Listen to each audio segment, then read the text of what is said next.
যে 2 অক্টোবৰৰ পৰা আমাৰ অসম সচিবালয় পেপাৰলেছ হ'ব, ডিজিটেল হ'ব। ডিজিটেল মানে কি?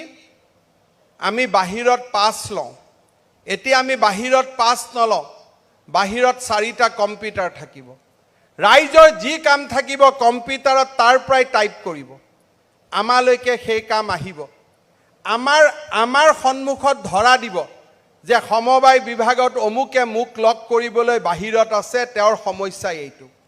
7 দিন যাওক 8 দিন যাওক, তেওঁ কম্পিউটাৰৰ জৰিয়তে তেওঁ দিয়া টেলিফোনৰ জৰিয়তে তেওঁ উত্তৰ পাব লাগিব যে আপোনাৰ কাম হৈ গ'ল, আপুনি আহিছিল বুলি আমি গম পালোঁ, আপোনাৰ কাম হৈ গ'ল, আপুনি হাতত লৈ গুচি যাওক।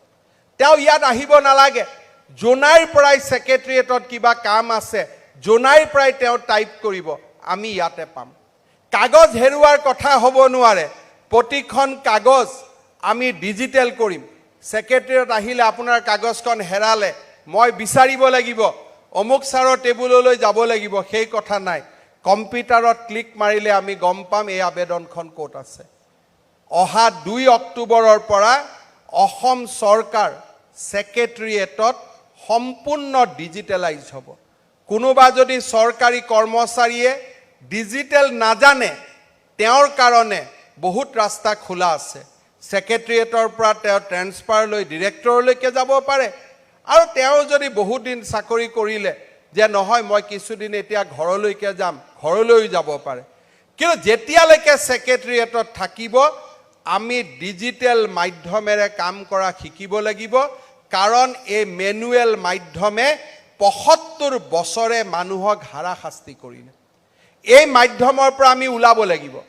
2 অক্টোবৰৰ পৰা অসমৰ কোনো বিষয়াই মেনুৱেল ফাইল গ্ৰহণ নকৰে, আৰু এই নিৰ্দেশ আমি ইতিমধ্যে দিছোঁ, আৰু ইয়াক আখৰে আখৰে সকলোৱে পালন কৰিব লাগিব।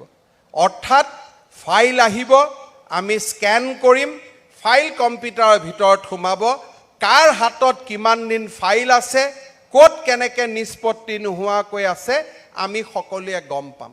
এবছৰৰ ভিতৰত অসমৰ চাৰিওফালে এই বাতৰি যাব লাগিব যে অসম সচিবালয়ত লোককল্যাণ হয়, অসম সচিবালয়ত জনসেৱাৰ কাম হয়, অসম সচিবালয়ত ৰাজহুৱা স্বাৰ্থৰ কাম হয়।